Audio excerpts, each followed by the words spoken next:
All right, let's dive right into this explainer. Today, we're unpacking a fascinating and highly structured world of Islamic spiritual healing. We're going to explore what the sources describe as the absolute most deadly ruqyah against black magic. You know, when invisible forces really feel like they're at play, and things in your life just go inexplicably wrong, a lot of people face this terrifying question. How do you actually break the most stubborn black magic? Desperation definitely sets in. But according to the texts, breaking these afflictions relies on a rigorous, totally rule-bound approach, one that requires specific prayers and some seriously deep psychological resilience. So here's our roadmap for today. We'll be covering authentic ruqyah, the fortune teller trap, combating deadly black magic, powerful verses, actionable steps, and wrapping up with patience and trust. Let's get into it. Starting off with part 1, authentic ruqyah. Right off the bat, we need to clarify what this actually is. Ruqyah isn't some kind of mystical, mysterious chanting. Far from it. The texts show it's a completely scripture-grounded remedy, using only Quranic verses, prophetic supplications, and the specific names and attributes of God. The golden rule here?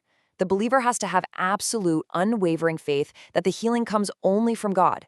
The recitation itself is just the permissible mechanism. And this creates a massive, uncrossable line in the sand between permissible spiritual defense and outright forbidden sorcery. On one side, you have authentic ruqyah, which is transparent and divine. And on the other, you have these forbidden traps, things like amulets, seeking help from spirits, or literally anything that compromises strict monotheism. Which brings us to part 2, the fortune teller trap. Okay, picture this. A person is desperate, right? It's so tempting to look for a quick fix, maybe a tarot reader or an astrologer. But the sources are intense about this. Doing so triggers a staggering penalty. We're talking about a 40-day spiritual block. Just by seeking outside help from a fortune teller, your own prayers literally won't be accepted for 40 days.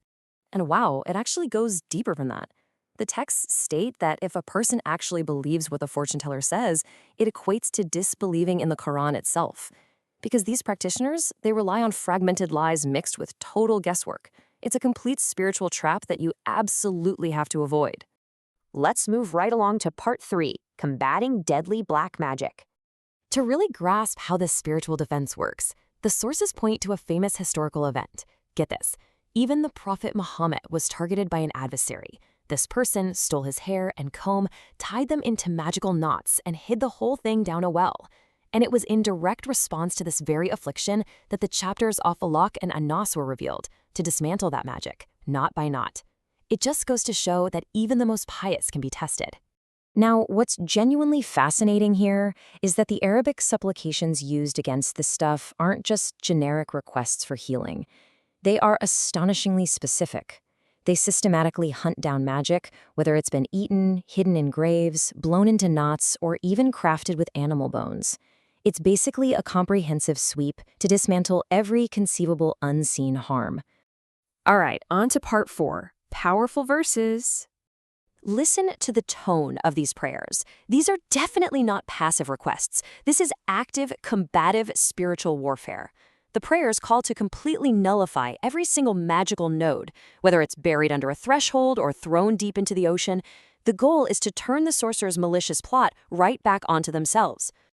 At the core of this whole defense protocol are a few incredibly specific chapters straight from the Quran.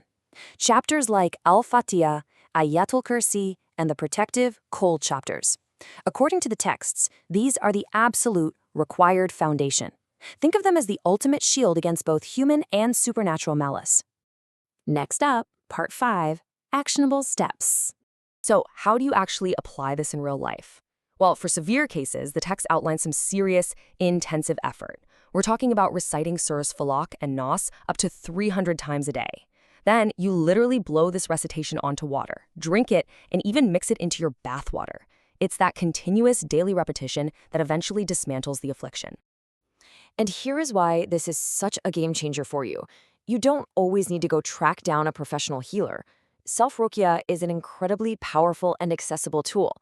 By taking matters into your own hands and doing the recitations yourself, you build a personal, daily spiritual resilience that is absolutely vital. Finally, let's wrap up with part 6, patience and trust. As you start pushing back spiritually, you've got to be prepared for some major deception. The sources warn that Shaitan, the devil, is going to try his absolute hardest to trick you into quitting. And this can get surprisingly physical. You might experience unjustified pains, see dark spots appearing on your skin, or just feel this overwhelming, heavy despair.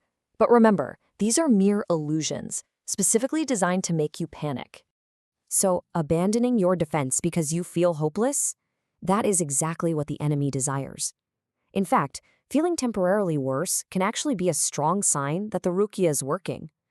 Giving in to that despair is essentially stepping right into the trap. Because ultimately, while you're putting in that rigorous daily discipline, true healing relies entirely on divine timing. This entire process isn't just some quick medical treatment. It's a profound spiritual trial meant to test and ultimately elevate a person's faith. As we wrap up this explainer, I want to leave you with something to really think about. We've just explored a highly structured, intense world that demands strict adherence and immense patience. Knowing these unseen dangers exist, how will you take action to fortify your own spiritual defense today? Keep learning, stay focused, and thank you so much for joining me on this explainer.